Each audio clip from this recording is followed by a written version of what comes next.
দেখো আবার তিনজনকে আমরা একসাথেই রেখেছি, যেহেতু চুন্নির একটু আইতে ইনফেকশন হয়েছিল। আমি আগের ভিডিওতে দেখিয়েছি, ওকে একটা ছোট্ট খাঁচাতে আলাদা করে রেখেছিলাম।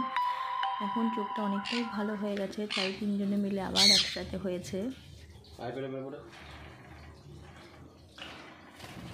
চুন্নি মোটে খাঁচার থেকে বেরোতে চাইছে না, যেহেতু একদিন একটু ভয় ভয় ছিল, ওকে আমরা জোরজবস্তি করে ধরতাম, তাই ও একটু ভয় পাচ্ছে বেরোতে।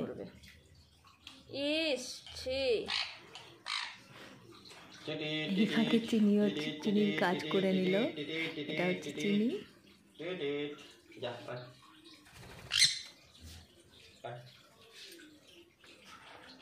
আমরা অনেক চেষ্টা করছিলাম কি চুন্নিকে বেরোনোর জন্য, কিন্তু চুন্নি মোটে বেরোচ্ছে না।